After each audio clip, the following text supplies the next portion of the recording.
Today, I'll be reading an excerpt from The Good Earth by Pearl S. Buck. This is one of my favorite novels, and one I hope you'll enjoy.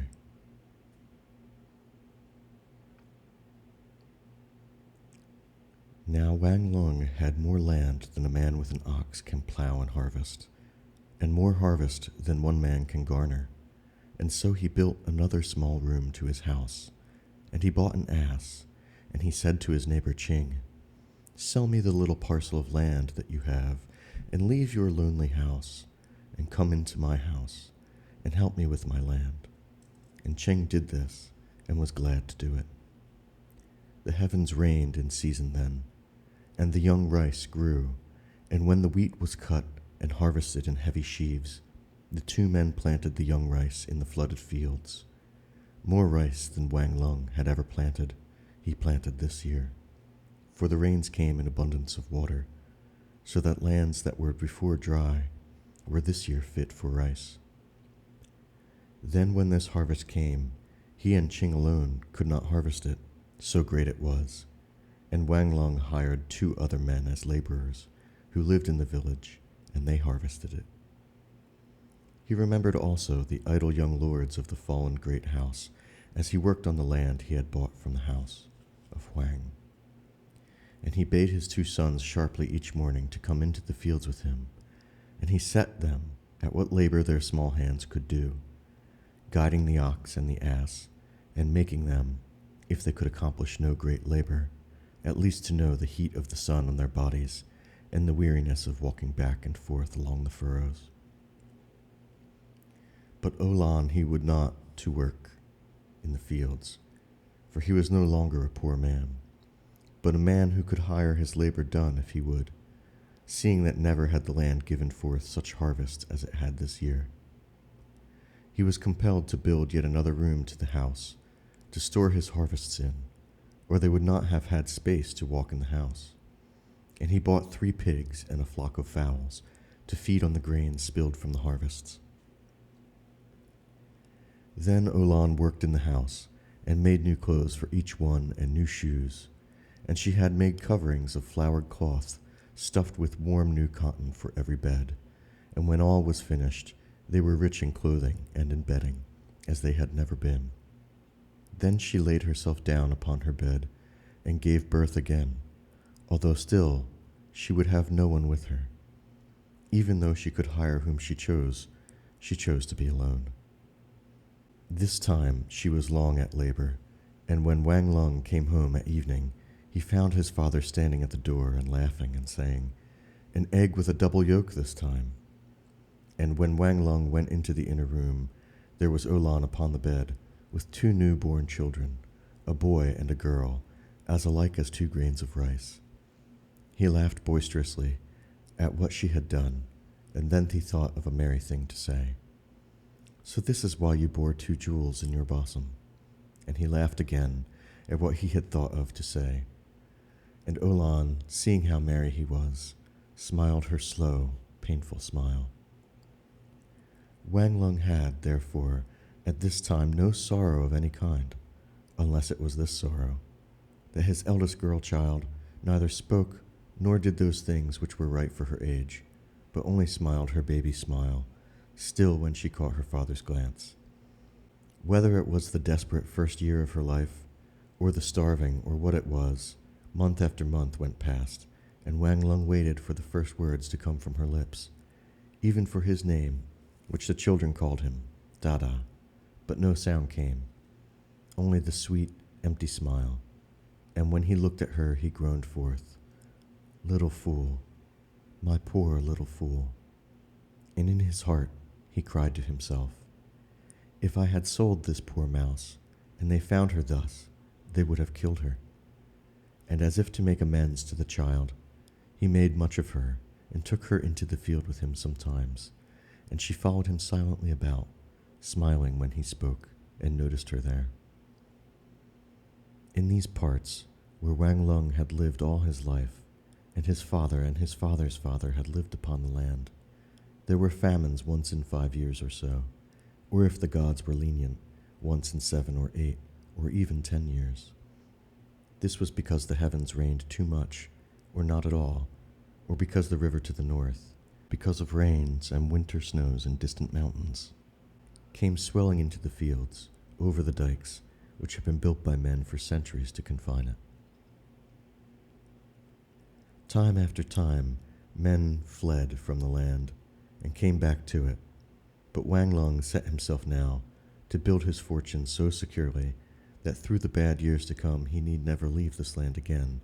but live on the fruits of the good years, and so subsist until another year came forth.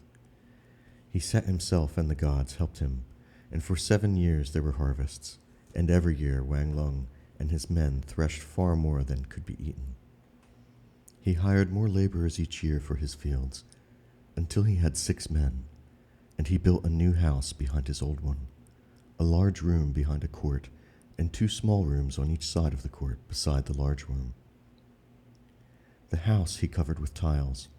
but the walls were still made of the hard tamped earth from the fields, only he had them brushed with lime, and they were white and clean. Into these rooms he and his family moved, and the laborers, with Ching at their head, lived in the old house in front. By this time Wang Lung had thoroughly tried Ching, and he found the man honest and faithful, and he set Ching to be his steward over the men and over the land, and he paid him well, 2 silver pieces a month besides his food. But with all Wang Lung's urging Ching to eat and eat well,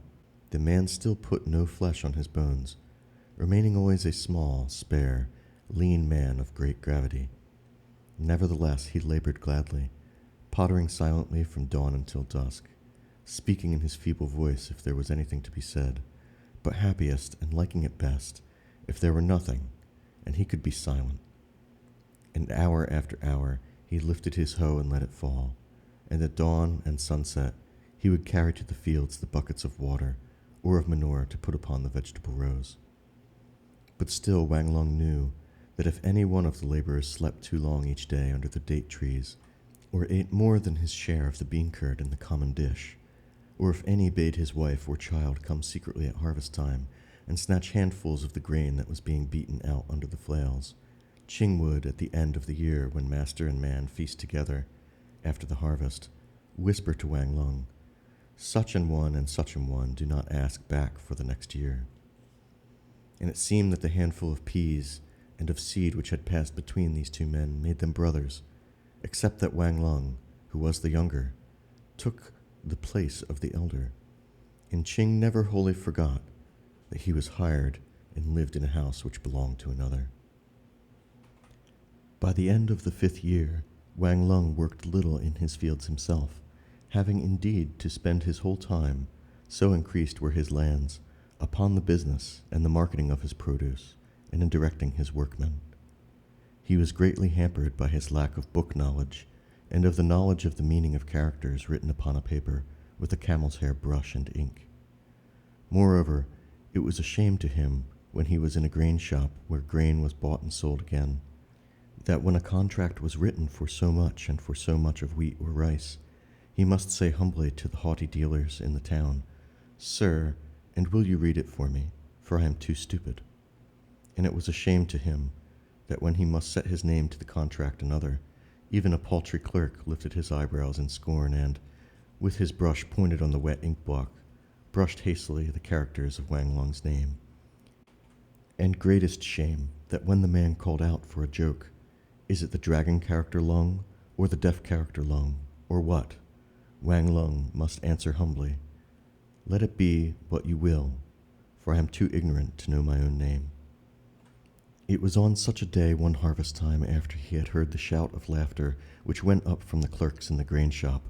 idle at the noon hour, and all listening to anything that went on, and all lads scarcely older than his own sons,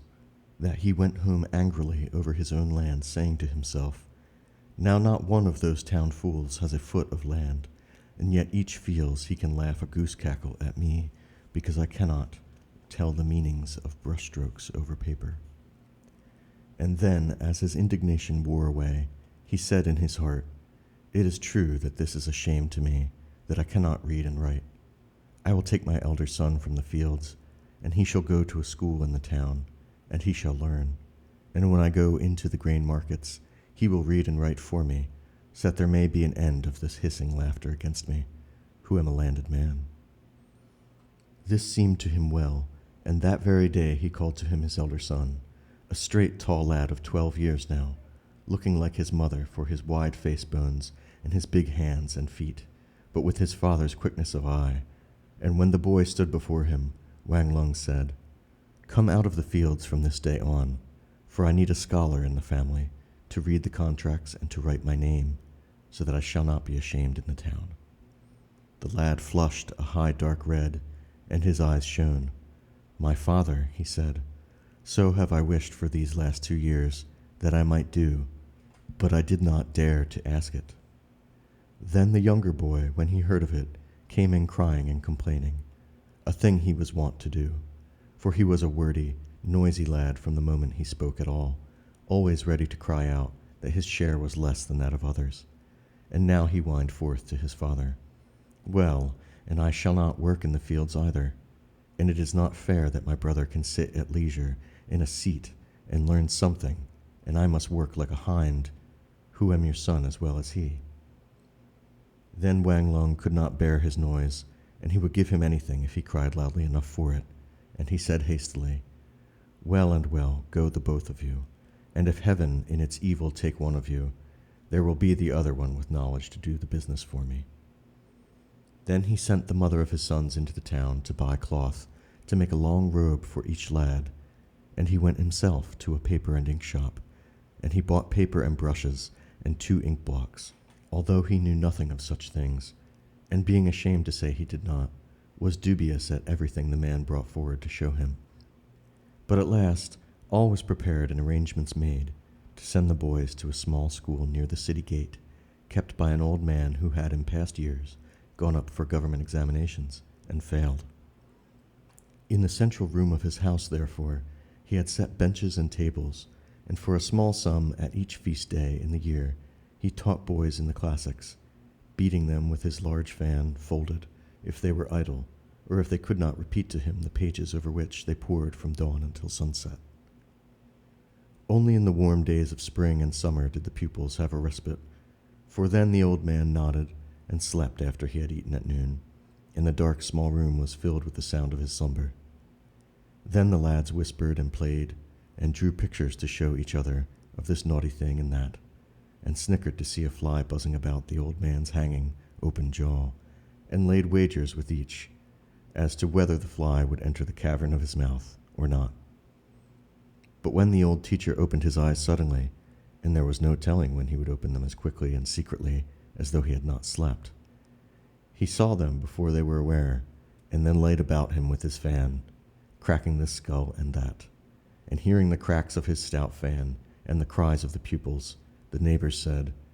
"It is a worthy old teacher after all." And this is why Wang Lung chose the school for the one where his sons should go to learn. On the first day when he took them there, he walked ahead of them,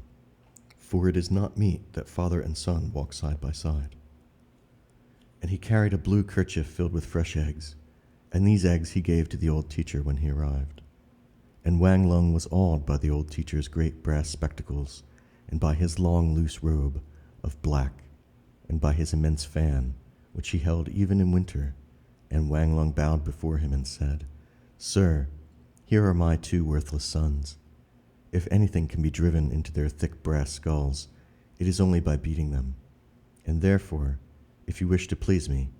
beat them to make them learn." And the 2 boys stood and stared at the other boys on benches, and these others stared back at the 2. But going home again alone, having left the 2 lads, Wang Lung's heart was fit to burst with pride, and it seemed to him that among all the lads in the room there were none equal to his 2 lads, for tallness and robustness and bright brown faces. Meeting a neighbor coming from the village as he passed through the town gate, he answered the man's inquiry. "This day I am back from my son's school." And to the man's surprise, he answered with seeming carelessness, "Now I do not need them in the fields, and they may as well learn a stomachful of characters." But to himself he said, passing by, "It would not surprise me at all if the elder one should become a prefect with all this learning."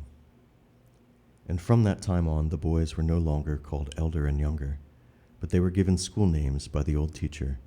And this old man, after inquiring into the occupation of their father, erected 2 names for the sons. For the elder, Nung-en,